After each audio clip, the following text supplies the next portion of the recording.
Now, many of you may be thinking exactly the same thing. Should I save a bagload of money and buy the LG C1 OLED now? Or should I wait and spend extra money and go for the OLED Evo? Well, in this video, we'll help you make that decision.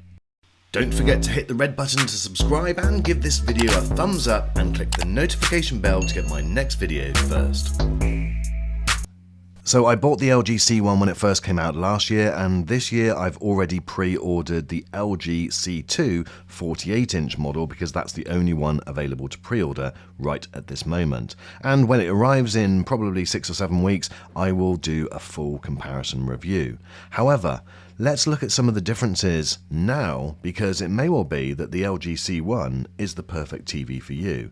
So we're going to be looking at some of the physical differences, and believe me, there's not too many, and we'll be looking at some of the material differences like price and also features. Now, we're first of all going to talk about price, because if we're being very honest, that will be the main motivation to buy the LG C1 now in 2022 because of the huge savings to be made. On the left-hand side, I've listed the different models that were available, their start prices in pounds and dollars, and what they are now. I'll leave links in the description, so whenever you're watching this video, you can check out the latest prices in your area, and there may be some other deals on. And on the right-hand side, we're here at the beginning of February 2022, and we've only actually had one confirmed price for the LG C2. That is for the 48-inch at $13.99, which I've pre-ordered, and that's £100 more expensive than the previous year, but they do throw in a £250 soundbar free. I don't know whether that's just a deal or whether that's going to be something which we see in other models. Anyway, on the right hand side, I've read around and I've got my predictions, so please do not quote me on these. These are my predictions of where those prices will fall. So if, for instance, you're in the market for a 65-inch, if you went for the C1, you could pick that up for $17.99 in the UK or the US. However, the 65-inch is probably going to be $2,500 when it comes out for the C2. So you're looking at £800 or dollars. That's a huge difference.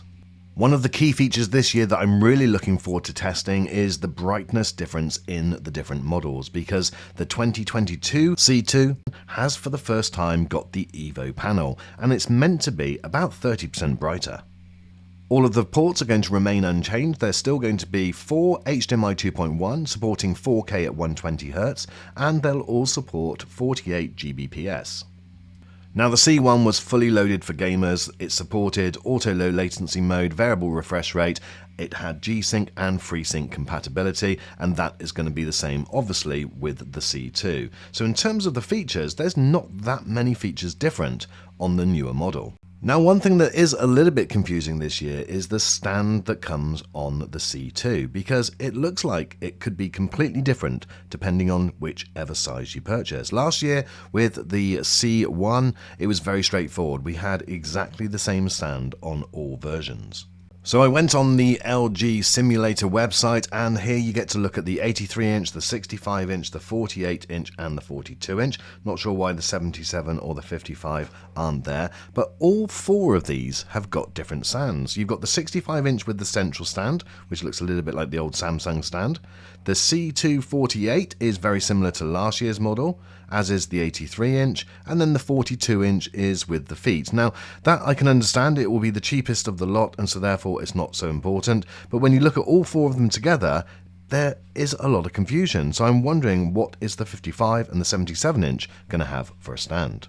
Okay, picture quality. Now, I don't think we're going to be seeing huge differences on picture quality. Yes, there probably will be HDR content will be brighter on the C2, but guys, the C1 is an incredible machine. It delivers fantastic brightness, and yes, if you did have it side by side with the G1, or you had it side by side with maybe the A90J from Sony, then you would notice the difference. But for the difference in that price, you've really got to ask yourself, are you going to see 30 to 40% difference, because that's the saving that you can possibly make depending on which configuration you go with.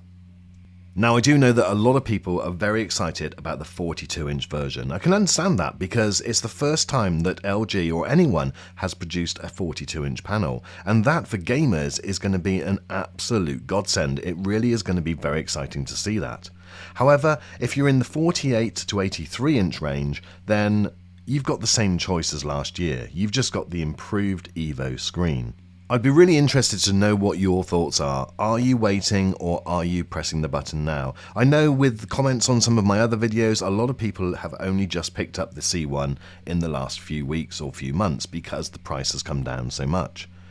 The LG C2, we know that we'll be having the same conversation in a year's time. It will drop by about 20 to 30%. So is it worth being first, getting that brighter screen and paying the extra money, or do you wait? Well, the good news is, guys, I will be able to guide you right through all of this because I've already got the 48 inch on pre-order and I'll be doing head-to-head comparisons with the C1 and the C2.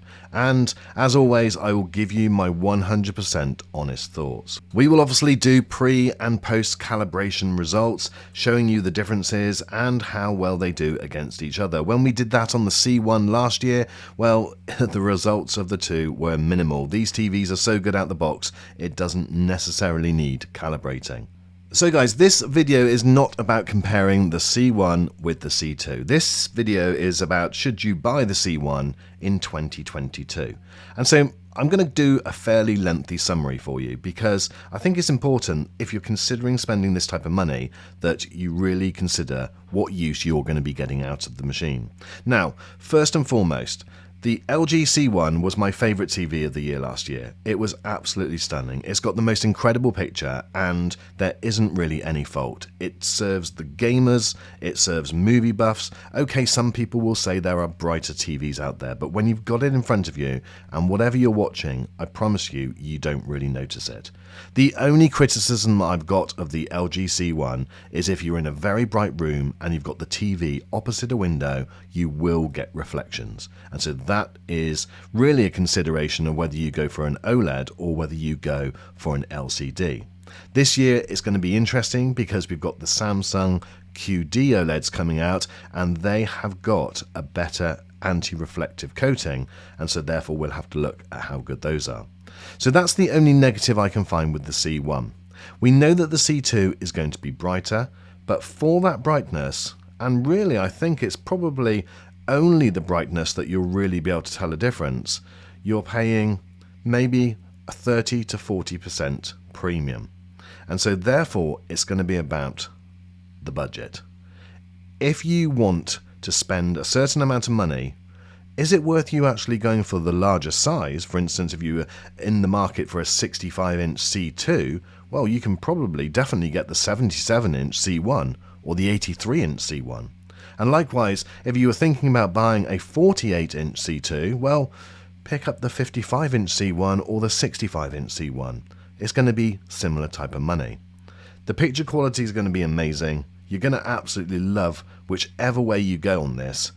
I know that some of you will get a bit of FOMO if you don't buy the latest one, but just think, in a year's time, we'll be having this exact conversation about the C3. So my friends, I do hope this video has been useful for you, and if there's any questions, leave them in the comments below and I'll do my very best to answer them all for you. And I look forward to seeing you on the 2022 journey through TV tech. Thanks for watching, guys.